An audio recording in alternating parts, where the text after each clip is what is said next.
Hi peeps! Help Me Be Me is underfunded and needs your help.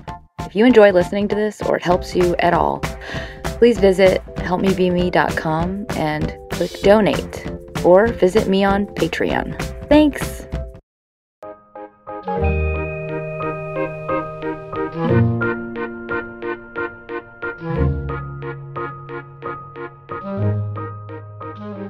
Hi friends, it's Sarah May, and this is an episode called Something is Wrong. It's about when worry, fear, regret, shame, and any other negative emotions block you from yourself. Oh shit, this is bad. I'm not wrong, they're wrong. This hurts. I wish this wasn't this way. Why does everyone hate me? I hate everyone. I am dreading going to this place. I wish I never dated that person. They're probably talking shit about me. I should be doing better by my age. I haven't done anything with my life. No one loves me. I look like shit. So these are the voices of worry, shame, fear, regret, pain, and other emotions in various forms. The loops that play over and over and push us to solve for X or act according to X. And this is when you can't find your way out of a situation and instead your life just gets fogged over by the situation. When you know that something is wrong and because of it you feel terrible inside. Life suddenly loses its highlights and you start to ask for advice, you start to work on plans to overcome it. You wish on it, you pray on it, you lament it, you replay it over and over again. You try aggressively to work on alleviating it, or you hide from it and numb it, and it thickens. It's the one thing that really catalyzes a whole lot of other beliefs, a whole lot of bad beliefs. Like colors your life path, and you just can't seem to figure out a workaround. When an emotion sticks inside us, it controls us, and it often pushes us to act on its behalf. Like a little demon with a joystick inside your brain. So if this sounds familiar, even vaguely, this is an episode for you. There are 3 parts: the what, the why, and the how, the tools. Before I go on, I wanted to let everybody know about my second podcast. It's called Love is Like a Plant, with a gal named Ellen Huerta of Mend. She started an app that's to get you through a breakup. So we teamed up. I recommend you check it out. It's all about relationships and dating. Anywho, here we go. The what.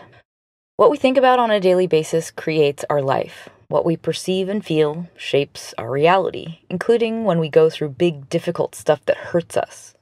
Life challenges, ego challenges, really overwhelming, stressful situations. The big shit that happens in life. It's like that smackdown that we can't soothe, that catches us off guard and really breaks us down and just levels us. So it either levels our confidence or makes us question ourselves or pushes us into a dark place.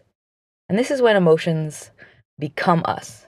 They take over the perspective we might otherwise be able to access, and instead the emotion starts to live as us. The mental narrative of the pain thus becomes your experience of self. And that's because in the process of being smacked down by pain, there is a bait and switch that occurs on a mental level. A moment when a balance is tipped by the chemicals and how much we really don't want to feel those chemicals. And that's when the challenges become more than just challenges. In our experience of them, suddenly you begin living out these scripts that the challenges handed you. Like they become me and my life and not just a really intense pain or a thing that you're suffering and you want to get away from. And that's what I want to target with you today in this episode. That there is a moment of power for you that exists when you're actually holding a script and playing it out and you can't actually see that you're doing that. And this is when the pain gets worse and it gets bigger and it makes you feel really shitty about yourself or really stuck. But there is still something in your control that you likely can't see. So this is not an episode about avoiding pain, because you can't avoid pain altogether. And pain and stress and conflict is just a part of life, and living it fully and being a person who feels joy and love and makes shit happen. The other side of that is pain and sorrow and dealing with conflict and stress. So when you try and you care about things, you will get hurt, and that's just natural. There will never be a time when that's not true, when you will just be able to predict the future and leap over the pain and not deal ever. And that's just what it means to be alive. It's great. It's just part of it. It's like the valleys make the mountains. You just have to have those. There will be times when you struggle hard, but the way you think about those times is where your power lies. Just simple perception and kind of how you categorize the feelings you experience during those moments. It changes everything. Just a simple label or understanding of something. So this is all about a gentle switch in that moment of pain. Mental reminders that get you back into a position of empowerment and eventually control. Not reading the pain script aloud on a loop to eventually don the costume and play the corresponding part, but instead choosing to put down the script and see that it's just a script. Because the more you rehearse the emotion, the more you actually do read the script and you enact its corresponding beliefs, the stronger the part becomes, the more pervasive it becomes in your life. Which brings me to part 2, the why. Emotions are like a feedback system, human sonar, but less high-tech and evolved. So when you feel something in reaction to something external, it's just like you've gotten a visceral feedback as to how to understand this external thing. Hot is ouch, cold is brr, only with more complicated things. But they're still just emotions, and they take you for their own neural pathway rides.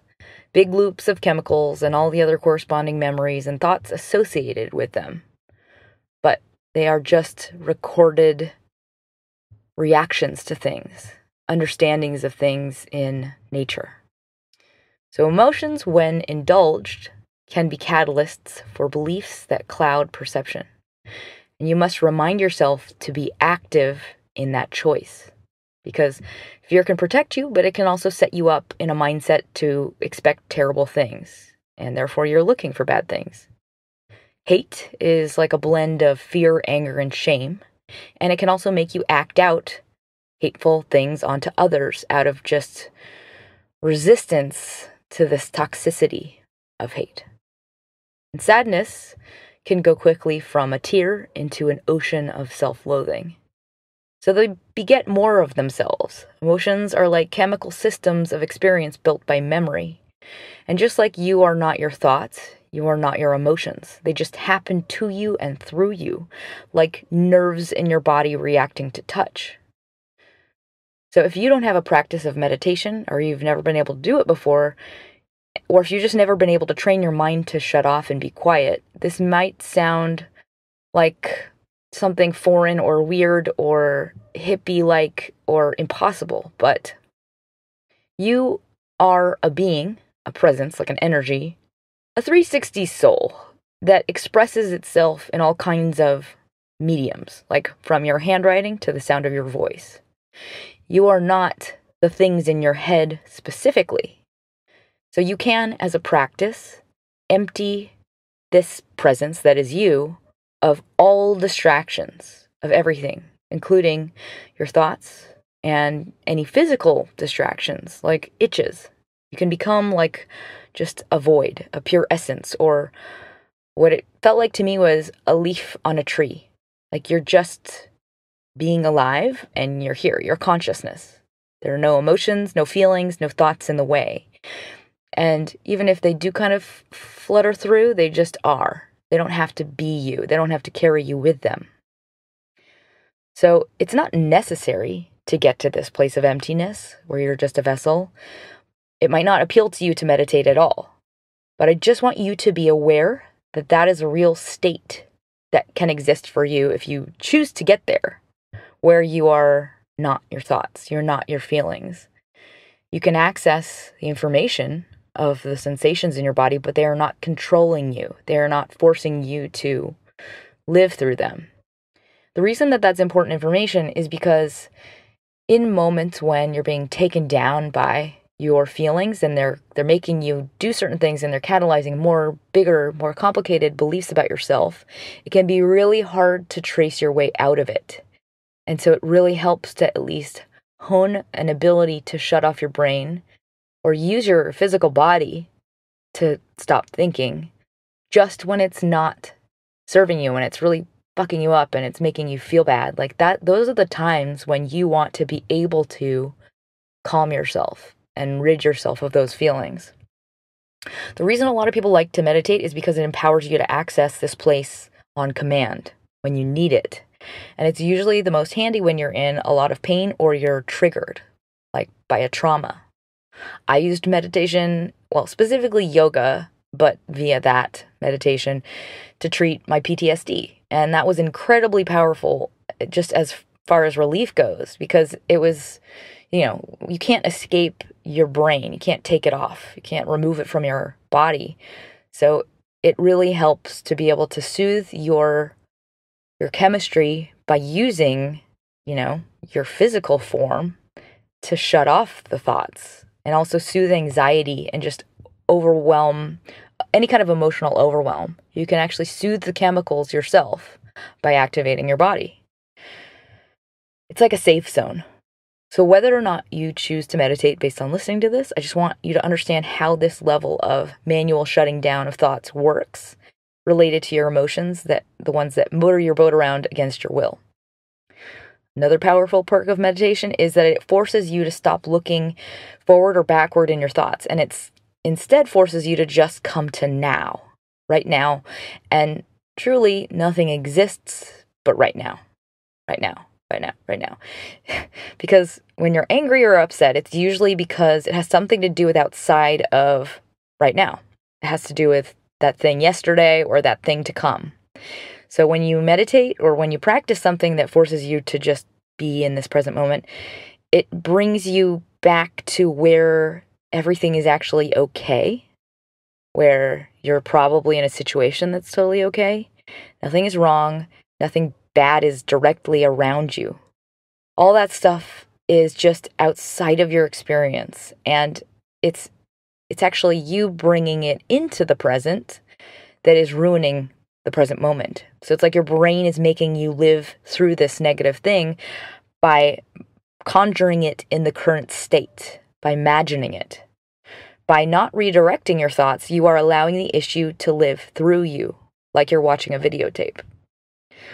So the reason this something wrong state is a huge issue more and more for people is that people move quickly through life, and because of multitasking and smartphones and social media, the split attention span creates a pervasive sense of anxiety.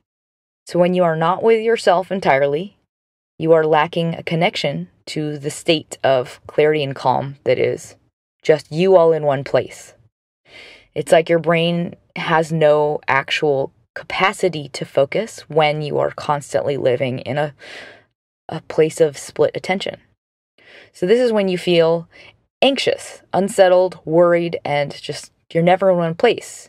This is in itself a cause for most people to feel anxious and unhappy. It's like something's wrong, something is unsettled, but that's just because you are many places simultaneously trying to catch up, and none of them is completely whole.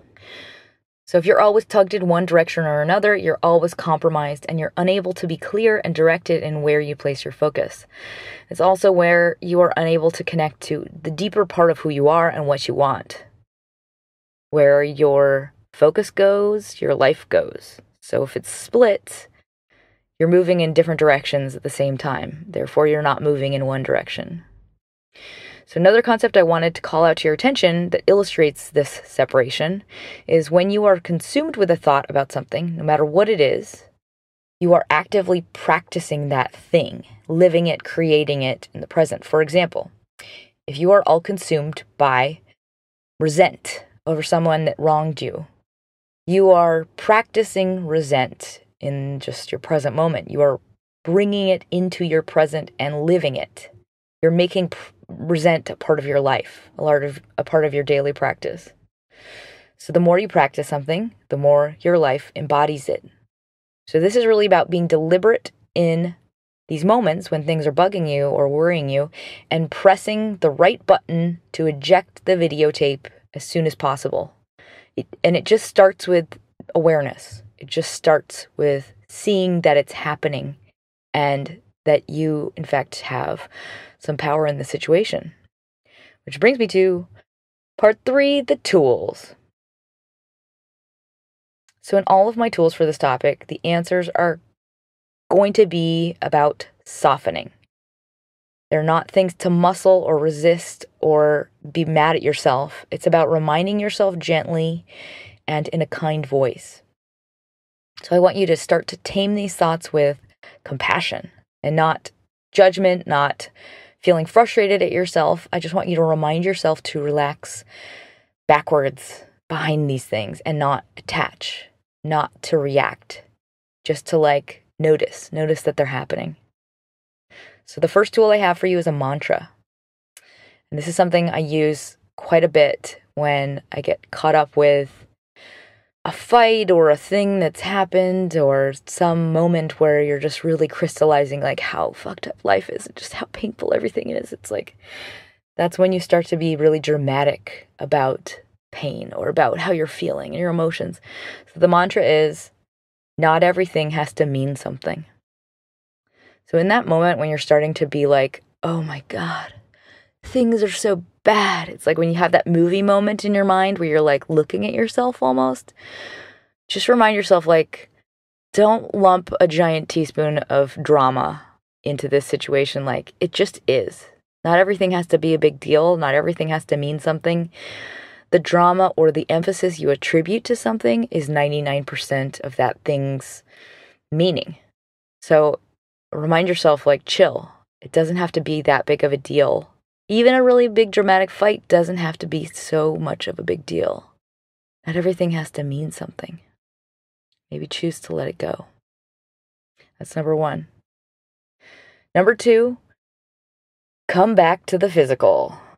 So your physical body, if you have issues related to certain traumas, maybe this isn't going to help you. I have a different one for you. But in the moments when you are really starting to spin out mentally and freaking out or worrying, the first thing you can do to kind of deprogram that is come back to your physical body. So when your brain is the one thing that's driving you insane, the power you have lies in focusing on physical sensations. So shifting from living inside of your brain and your thoughts to perceiving them, perceiving these things.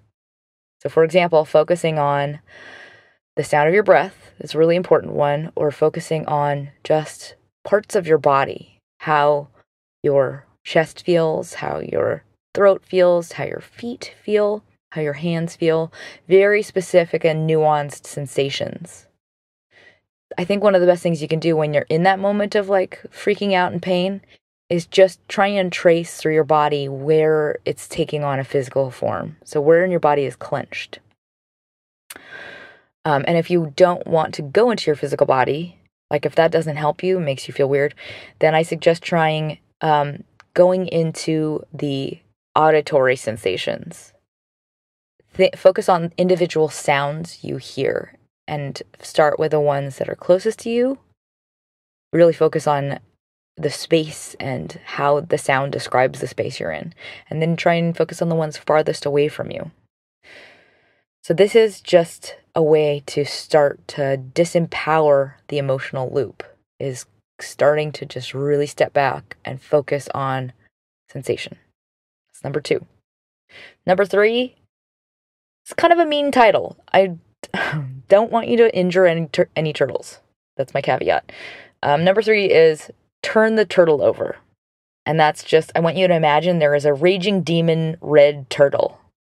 And that's you. When you feel things really potent emotions like rage or hate or resent or terror, this is a way for you to come back to the very human and approachable and normal and small emotion that's beneath that. It's a way to return to kind of self-compassion. And it's also a way to disempower that feeling. So when you lose your perception of self in the face of really painful, potent emotions, that's when you are really suffering from them. You can't find a way out of them. They take over your life. And in those moments, I want you to realize that, like, you're a giant red demon turtle. And in order to take the power away from that feeling, you flip over the turtle.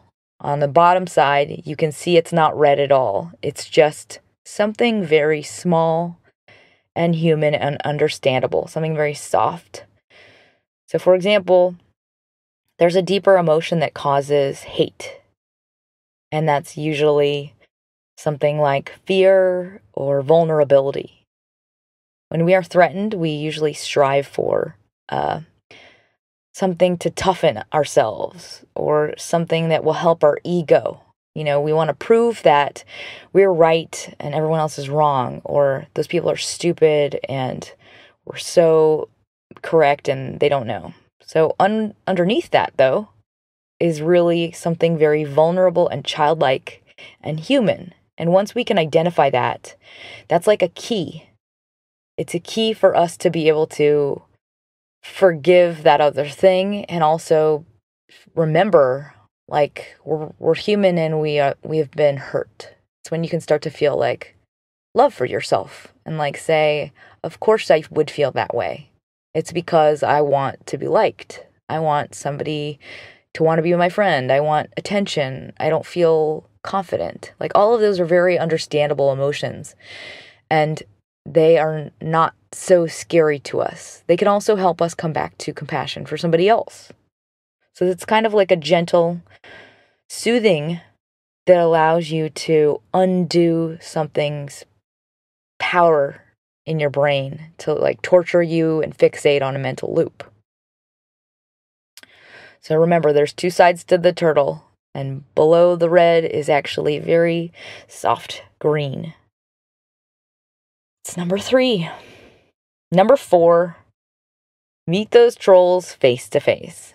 So imagine there's, like, you know, when you're a kid and you're afraid of whatever is under your bed, usually the key is to, like, shine a light under the bed.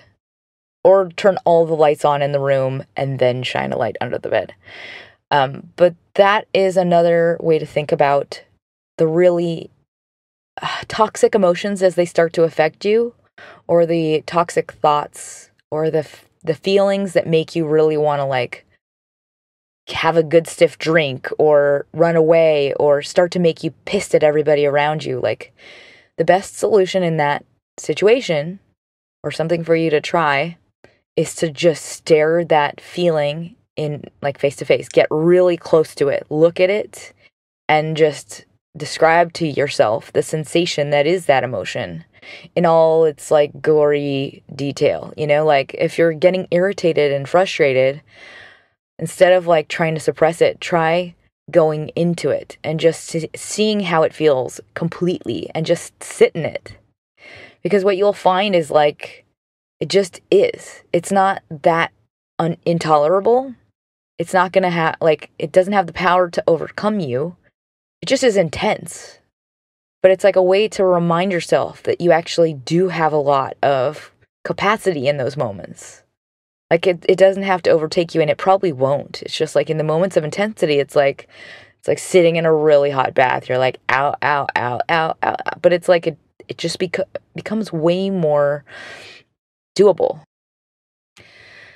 I have 2 more tools. I know I have a lot in this one. So the next one is actually one I got from, well, it's a merge of one tool from Tara Brach, who is an awesome podcaster and author. If you haven't heard her meditations, she's really cool. But this is it's a journal exercise. So this is called Zag's Top 10 Hits. So imagine you have a cassette tape and it's from some 80s band called the Zags. And this is the top 10 hits. So the top 10 hits they have in this case are going to be the fears and the pains that bother you. And this is just a way for you to take the power away from the things that come up for you. It'll usually be pretty similar issues. It'll be something you've dealt with before. They come up again and again for us. And that's partly because of just where we have the most trauma or pain from childhood. So I want you to write in your journal your top 10 hits for this band called Zag. You'll understand why in a minute. But let's say, for example, one is someone not finding you attractive. That brings up I'm not good enough and like all this other shit. Let's say another one is when I don't get invited to a party, or I don't know, whatever yours are, write 10 of them, your top 10 hits.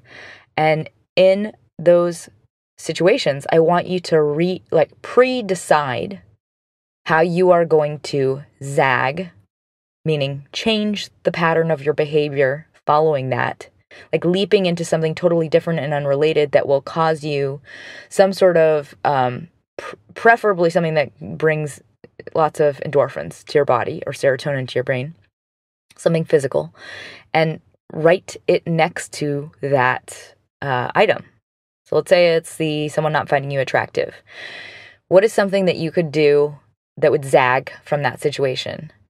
How about go to yoga and wear your favorite outfit? Something that's going to reward you in a way that makes you, A, gets you out of that situation, and B, promotes good chemicals, and C, also gives you a reward that makes you feel better about that issue in particular.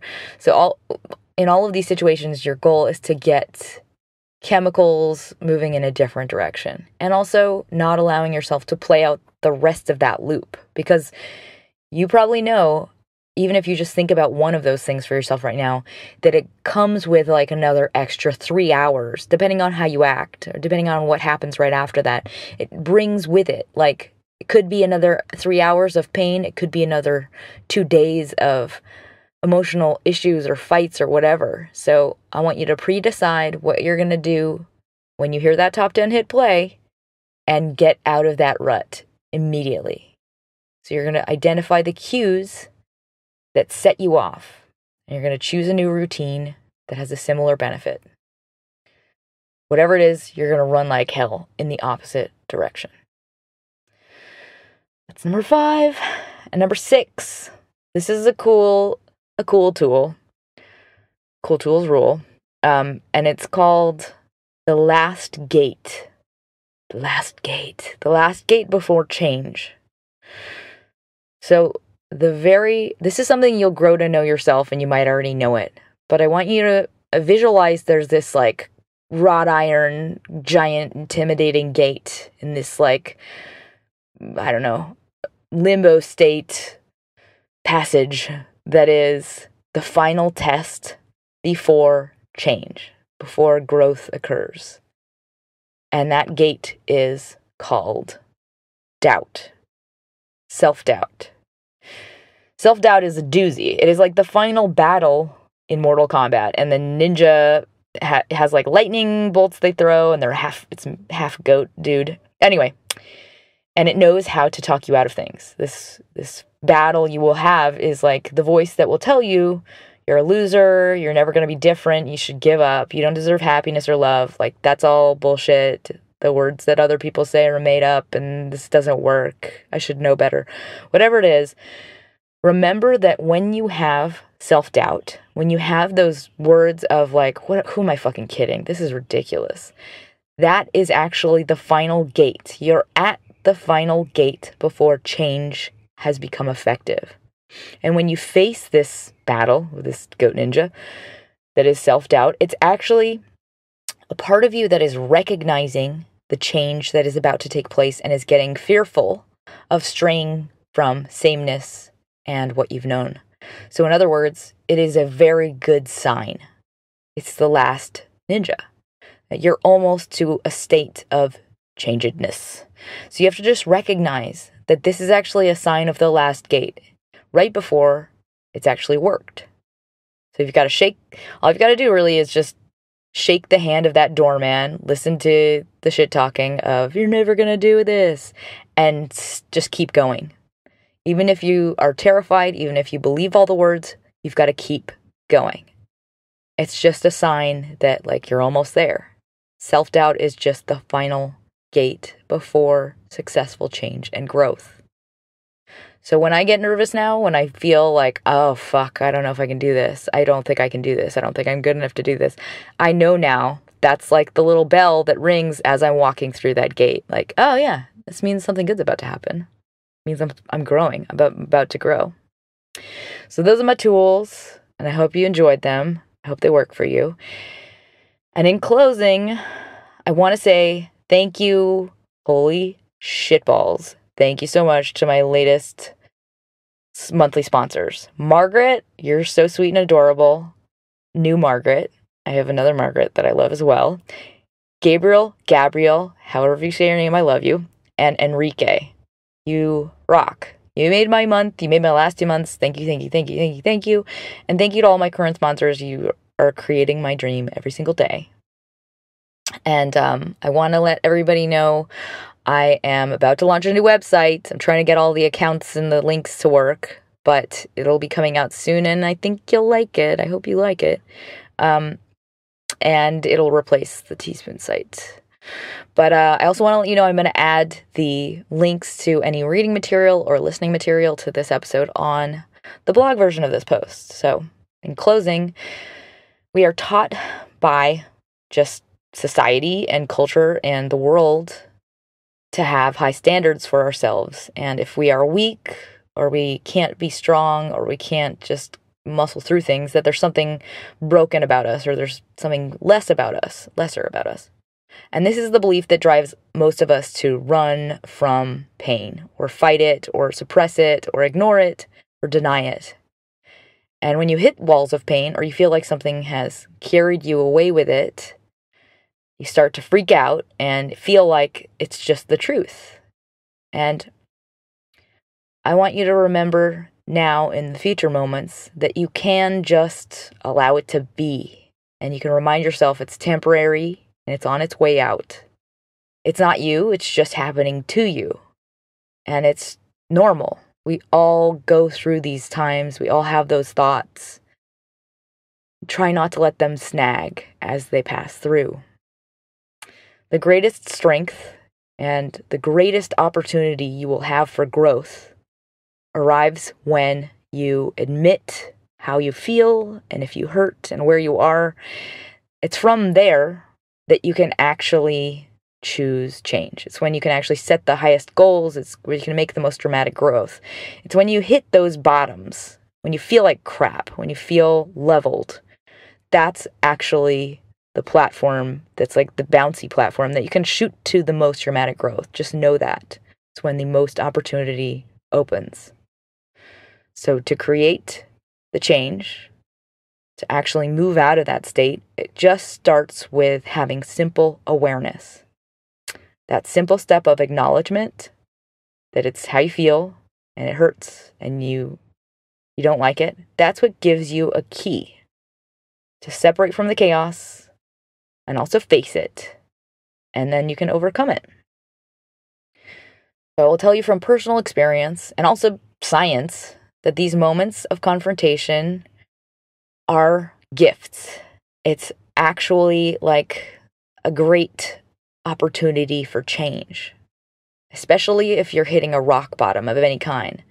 When you allow yourself to just face it and cry and be in it and say, I want this to change. I don't want to feel this way. Like, that's actually the window of time in your life when you have the greatest opportunity for growth on a mental level as well. You can actually alter the most neural pathways when you confront it. It's like a marker versus living through a loop. So when you're stuck in habits and routines, like running from something or dealing with something or soothing something, nothing is changing. You're just reinforcing this belief. Versus when you sit in it and you look at it and you're like, I hate this and it hurts me. That's actually when all opportunity opens up.